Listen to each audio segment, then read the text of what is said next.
Meron pala ako ditong nilaga kagabi na ano, na mani.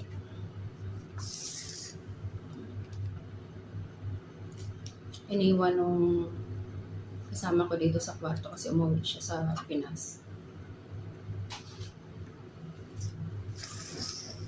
Okay. So, ano bang yun? End of April pala ngayon. Mainit na.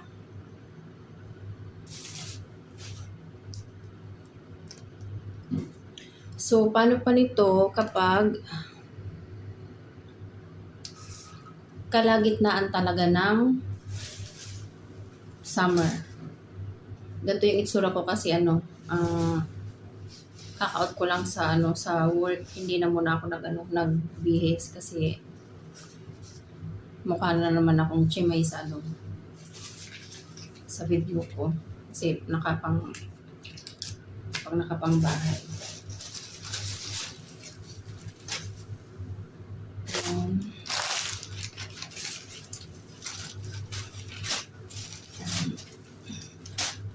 Yung transport kasi namin hindi siya dadaan doon sa KFC, kaya bumaba na lang ako doon sa may unahan tapos lakad na lang ako. So pag nag-stay ka ng matagal sa labas,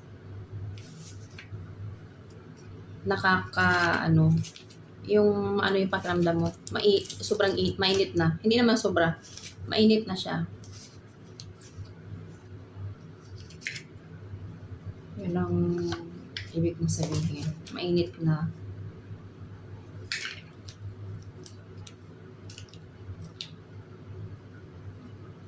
So sa mga nasa Middle East ngayon, keep hydrated kasi grabe yung mahirap na ma-dehydrate.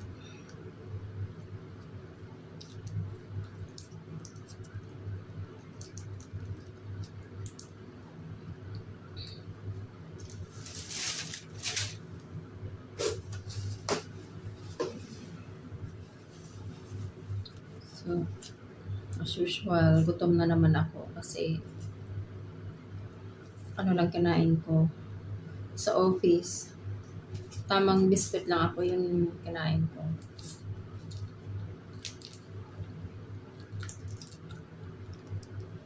Hindi kasi ako nagbabakon. Bibihira lang.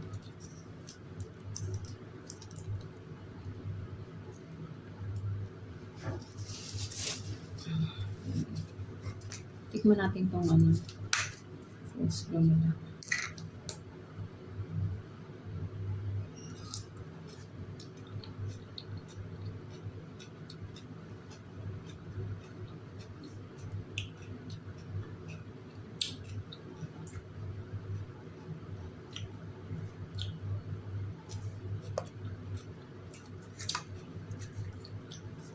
Namiss ko sa Pinas yung chicken macaroni. Kain muna tayo nito.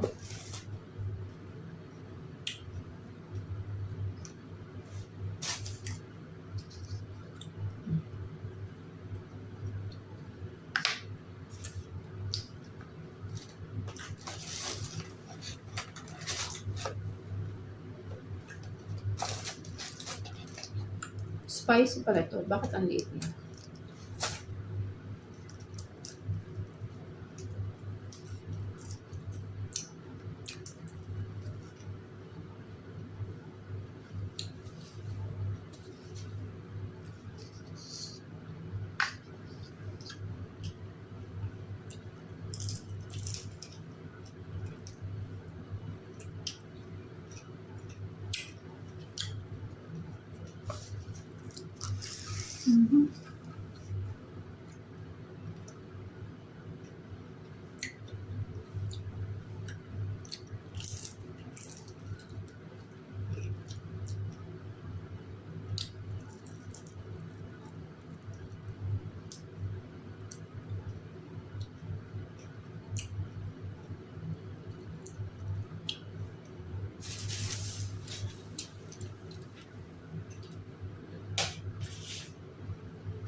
Cheat day ko ngayon.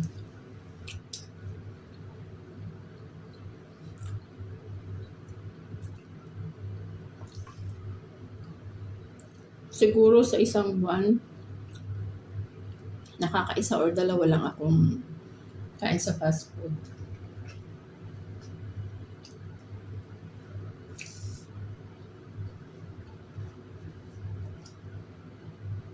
Kasi minsan nagkikrave ako ng chicken sa KFC.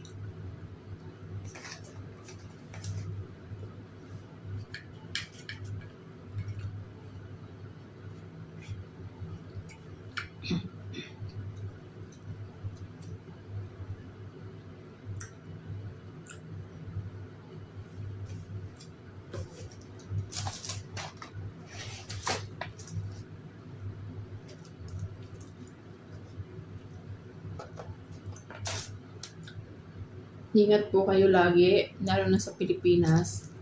Kasi, ngayon, grabe ang sunog Pilipinas. Sobrang init, inabot ng as of April 24, 2024, nasa 48 degree.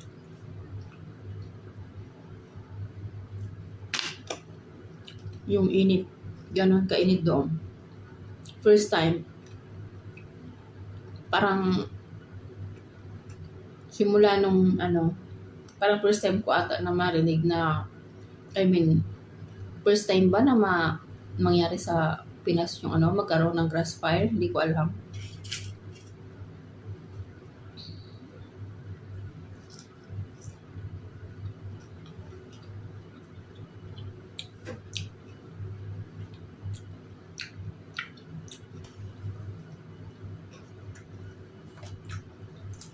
Sobrang init. May mga lugar sa Pilipinas na may magkaroon ng grass fire.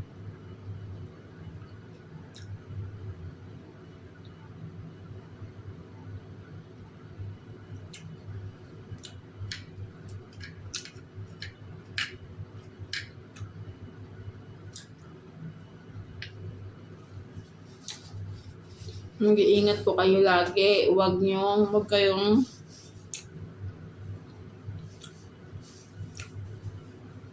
mag-i-stay ng overnight, lalo na yung mga naka-charge.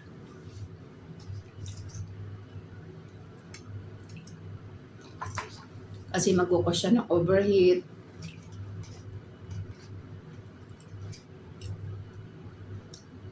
Pagsisimula ng sunog.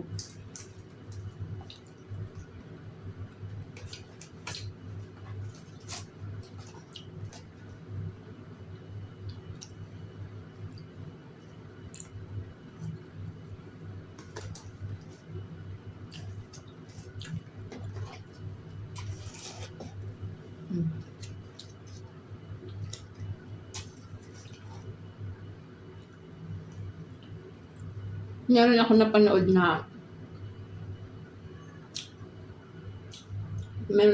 sa news, sa Benguet. Mataas na lugar na yun. Isa sa mataas na lugar sa Pilipinas. Pero I think nagkaroon sila ng grass fire, tapos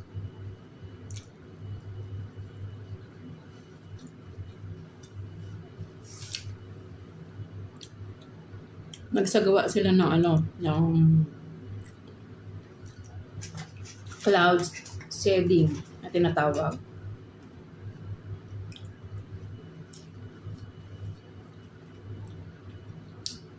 Para mag-produce ng ulam.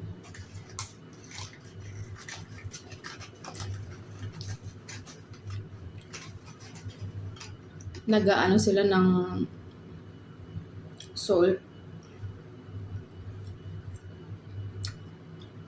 doon sa cloud doon. Tapos sabi nila, based doon sa napanood ko, Successful daw yung ginawa nila na yun.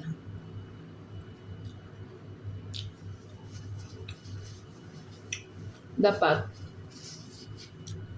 may ganun din sa ano,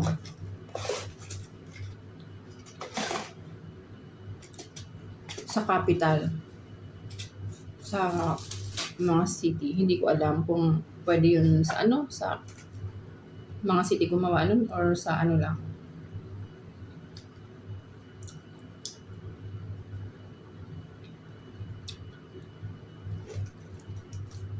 Parang sa mountain, ewan ko.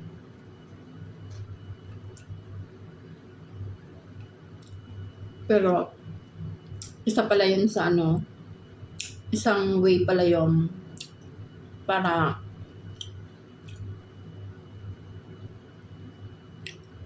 mag-produce ng ano, ng ulan.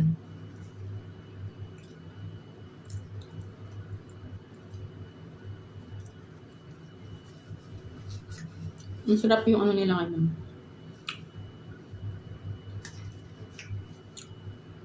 Fries. Pag malamig na kasi, maano na siya, makunat na.